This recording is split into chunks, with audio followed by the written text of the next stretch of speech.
Tô morrendo é de sono.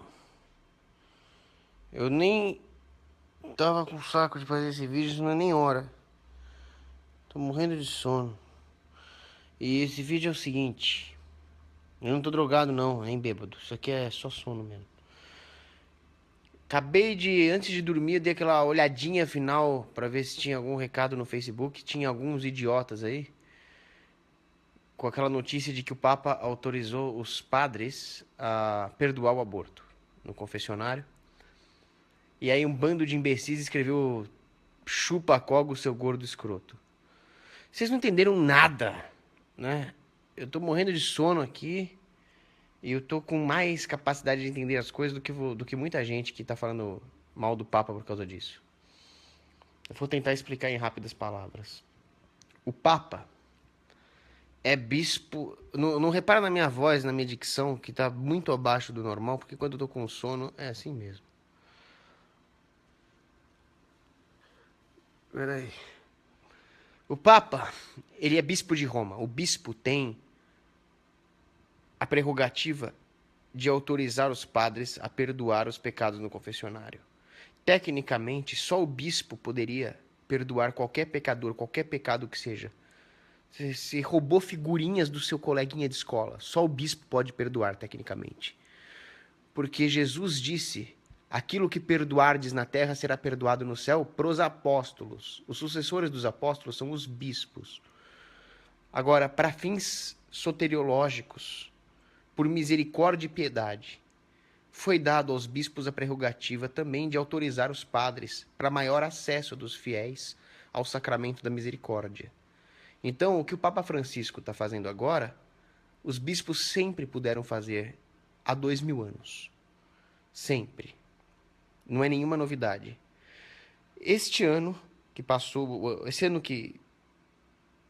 foi o ano litúrgico extraordinário da misericórdia, o Papa sentiu que o peso do pecado do mundo era muito grande.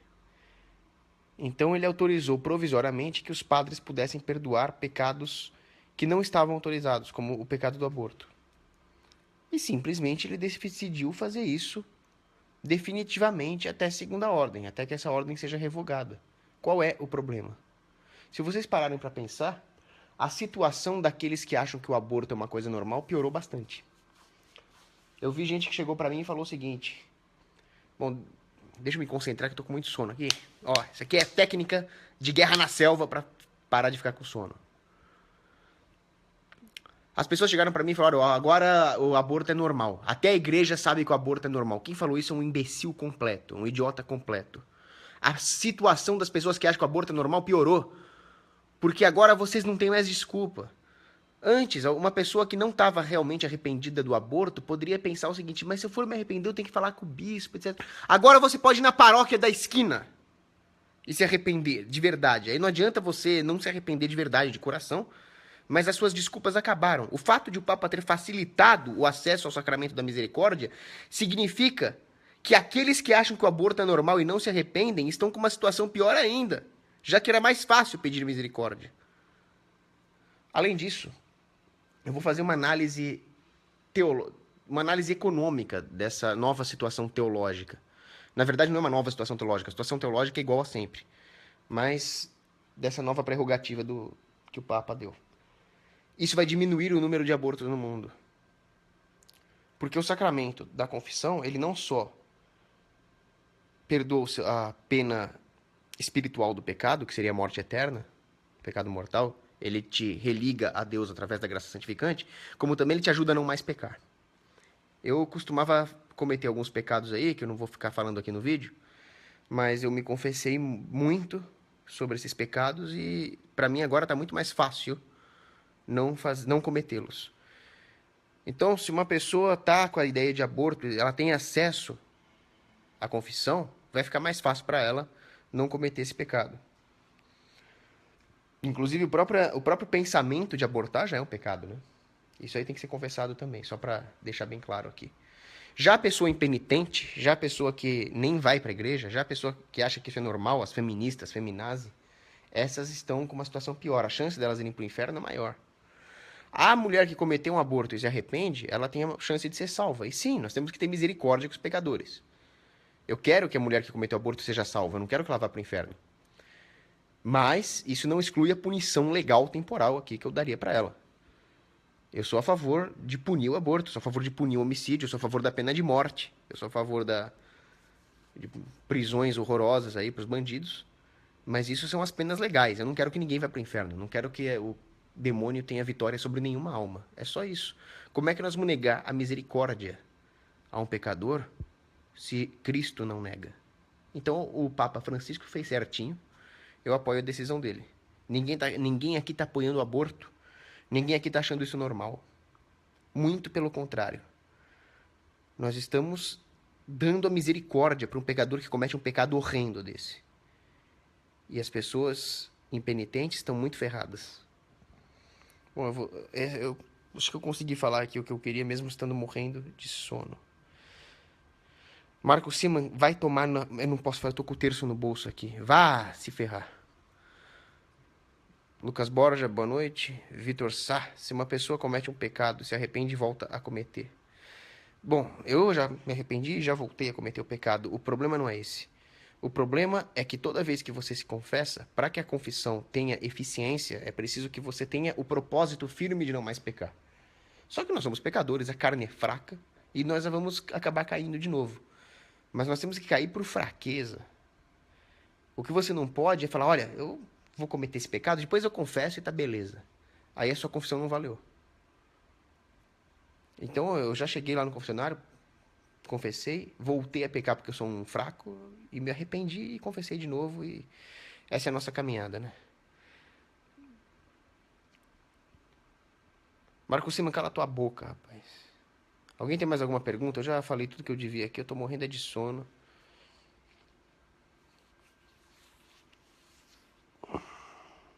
Alguém tem mais alguma pergunta? Vou desligar essa porcaria aqui.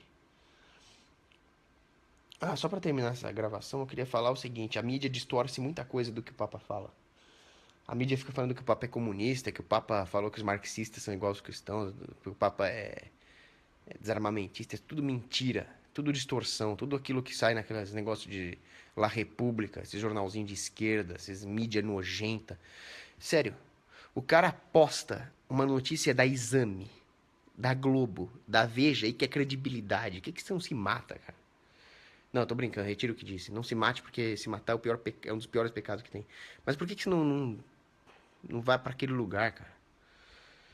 Eu tô evitando falar palavrão aqui que eu tô com o terço no bolso. Isso é mentira da mídia. A mídia distorce as palavras do Papa. A mídia distorce a realidade porque você acha que eles não vão distorcer a palavra de um ser humano falível. E o Papa fala algumas coisas que eu não concordo. É preciso que nós tenhamos em mente o que João de São Tomás falava. A autoridade papal nos assuntos onde lhe foi dado o poder da infalibilidade é infalível. Mas o Papa é só um ser humano. É o sucessor de Pedro, mas é um ser humano. A hora que o Papa fala uma heresia, ele perde essa ligação sobrenatural com a infalibilidade da autoridade papal.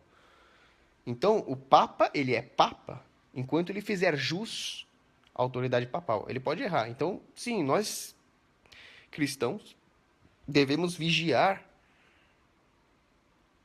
Nós devemos nos vigiar para não cometer erro. Inclusive o próprio Papa. O Papa se confessa. Agora, caluniar o Papa, falar que ele é comunista distorcendo as palavras dele, isso é coisa da mídia nojenta. Né? Yuri Pimenta Soares, o que você acha do Silas Malafaia? Um midiático mesmo, um sensacionalista, um histriônico. Ele não deve ser levado a sério. Vocês devem estar estranhando que eu tô pegando muito leve com as pessoas, mas eu não quero cometer pecados aqui. Eu tô com o Santo Terço na mão. O que você acha dos evangélicos? Eu rezo por eles, eu quero que eles achem o caminho correto. Existem evangélicos que são excelentes pessoas, mas eles estão num caminho espiritual mal traçado. Eles precisam voltar para a doutrina da igreja. Lucas Breves. Salve. Tem cara aqui que tá me provocando só pra eu falar o nomezinho dele, que eu não vou falar, não. Já saquei o seu jogo, seu... Bom, pessoal, eu vou... Mais alguma coisa pra falar sobre o Papa Francisco? Bom, sim, tem uma coisa que eu quero ressaltar. O Papa Francisco, o papado dele é um papado pastoral, não é um papado dogmático. Ele não é um... Ele não é um teólogo, como era São João Paulo II. Ele não é um papa guerreiro, ele é um papa pastoral. A função dele é converter, é trazer fiéis para a igreja. E trazer fiéis para a igreja rapidamente. Ele não vai fazer um trabalho de aprofundamento em teologia. E esse trabalho o Papa está fazendo muito bem. Agora, tem coisa que ele faz que eu discordo profundamente. Tem coisa que ele faz que eu não teria estômago para fazer. Eu não teria estômago para ver aquela heresia, aquela blasfêmia da foice e do martelo que o Evo Morales deu para ele. Eu simplesmente acho que a igreja deveria ter exércitos, marinhas e forças aéreas e corpos de fuzileiros navais de forma a destruir o Evo Morales e destruir todo o exército boliviano por causa daquele ato. Só por causa daquele ato.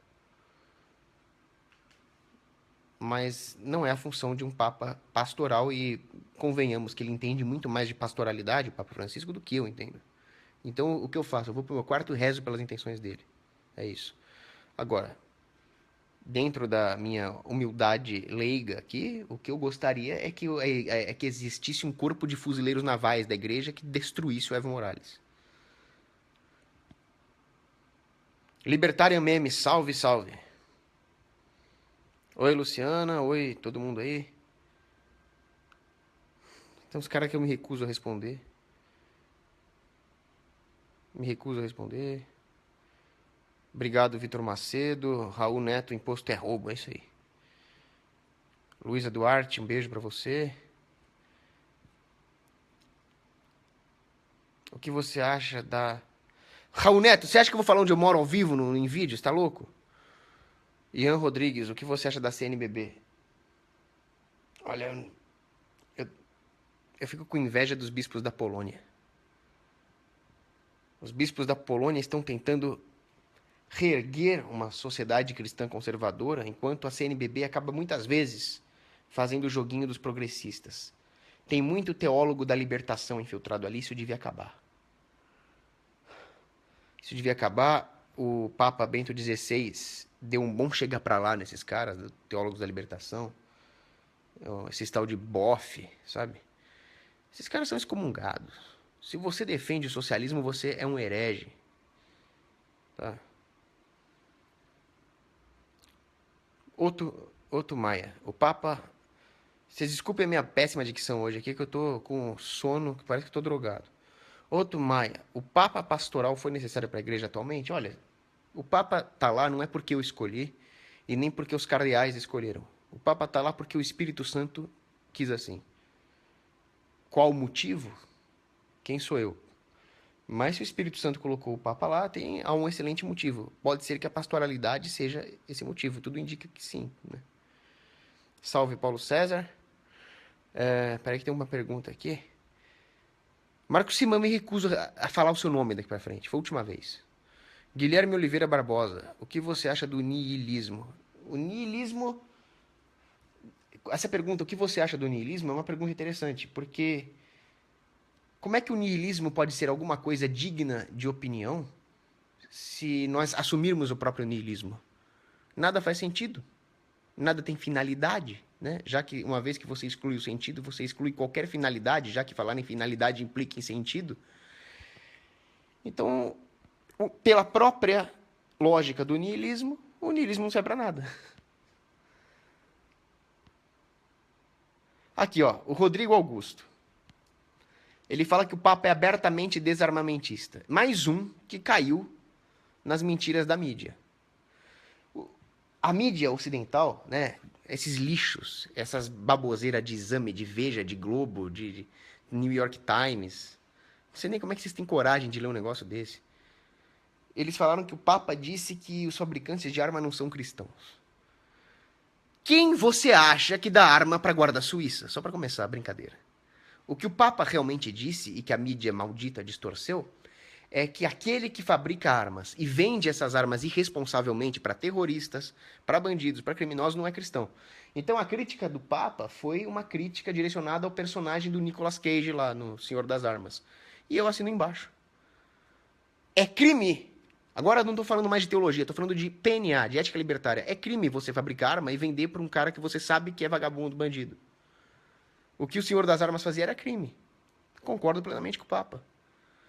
Se eu fosse um fabricante de armas, eu venderia armas para o cidadão honesto civil, eu venderia armas para a Guarda Suíça do Vaticano, eu venderia armas para milícias libertárias privadas, e eu não venderia armas mais de jeito nenhum para o PCC, para o ISIS e para o exército dos Estados Unidos, né, que são criminosos.